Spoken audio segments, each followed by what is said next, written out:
Bengal Times Online. Please subscribe our channel. দাদা, আমরা দেখেছি একদিকে মুখ্যমন্ত্রী শুরু করেছেন একটি ফোন নাম্বার দিয়ে যে আপনাদের সরকার আপনাদের পাশে, ঠিক সেম আপনি আজকে থেকে জামালপুরে শুরু করলেন জনতার দরবার। সকাল থেকেই মোটামুটি এখানে যা দেখছি প্রচুর ভিড়, মানুষজন আসছেন। মূলত কী ধরনের সমস্যা নিয়ে আসছেন বা কী কী পরিষেবা আপনি দেওয়ার চেষ্টা করছেন একটু যদি বলেন। দেখুন, 34 বছর আর 15 বছর মানুষের সমস্যার কোনো শেষ ছিল না।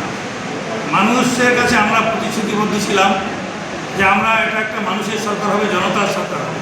আমরা তাদের কাছে প্রতিশ্রুতিবদ্ধ। তো আমাদের সরকার যেভাবে প্রথম দিন থেকে অ্যাকশন মোডে প্রথম দিন থেকে কাজ করছে, আমিও তার বাইরে। আমিও ভারতবর্ষের একটা, আপনারা জানেন, ক্যাবিনেট মিনিস্টার র্যাঙ্ক পদ হোল্ড করে রেখেছি। আমি মানুষের নাকটাকে বুঝি যে আজকে যে লোকদের সমস্যা, এদের কথা কেউ শোনার মতো লোক থাকে না। আপনি আধিকারিক বলুন, পুলিশ বলুন, ডিপার্টমেন্ট বলুন, এরা যখন কোনো যায় কোনো ডিপার্টমেন্টে, কোনো ব্যাংকে বলুন, এই গরিব মানুষদের দূর দূর করে তার দাঁড়িয়ে এদের কথা শোনার মতো কেউ থাকে। আজকে ওই পয়েন্টটাকে আমি ধরেছি। আমি জানি আমি যদি এই মানুষের জন্য কাজ করে যেতে পারি, তাহলে এই তৃণমূলের যে গদ্দারি কালচার, মারের কালচার, লুটের কালচার, ওদের দাঙ্গার কালচার, এই কালচারটা এখান থেকে দূর হয়ে যাবে। আমি যদি সঠিকভাবে কাজ করতে পারি, আমার সরকার যদি সঠিকভাবে কাজ করতে পারি, তাহলে যখন ফার্দার যখন ভোট আসবে, তখন এই সমস্ত চিন্তাটা করতে হবে না। মানুষ ভালোবেসে তাদেরকে ভোট দেওয়া নির্বাচন করবে।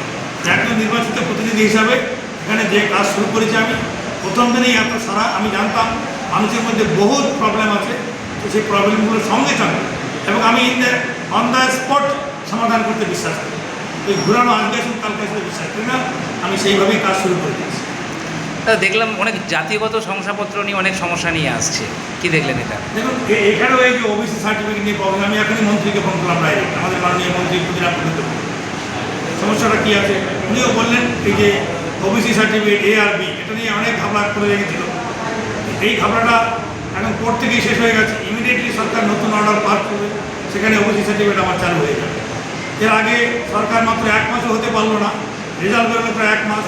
সরকার তৈরি হয়ে ইন্ডিপেন্ডেন্ট অন্নপূর্ণা যোজনা চালু করে দিল, 3000 টাকা করে কালকে ব্যাংকে ঢুকতে শুরু করে। এই যে ফার্স্ট কাজ, প্রত্যেকটা কাজ শুরু হয়ে যায় এবং এখানে এসে একের পর এক সমস্যা শুরু ছেড়ে দেয় এবং সঙ্গে সঙ্গে সমাধান করছে।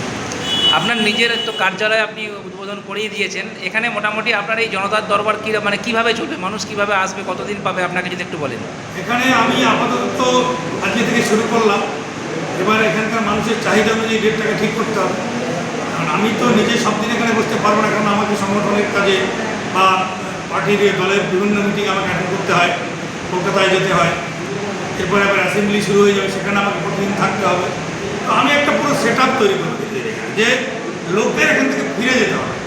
কারণ আমি যেদিন বসবো, যে ক্রিটিক্যাল কেসগুলো থাকবে, সেগুলো আমি এখানে বসে সমাধান করবো। বাকি যে লোকের সার্টিফিকেট দেওয়া, বিভিন্ন ধরনের কাজ, সব কিছু এখানে রেডি থাকবে। এখানে আসবে, নির্দিষ্ট ডকুমেন্ট দেবে, সার্টিফিকেট নিয়ে তারা চলে যাবে। লোকের কোনো পরিষেবা যাতে না হয় সেটা চেষ্টা করবো।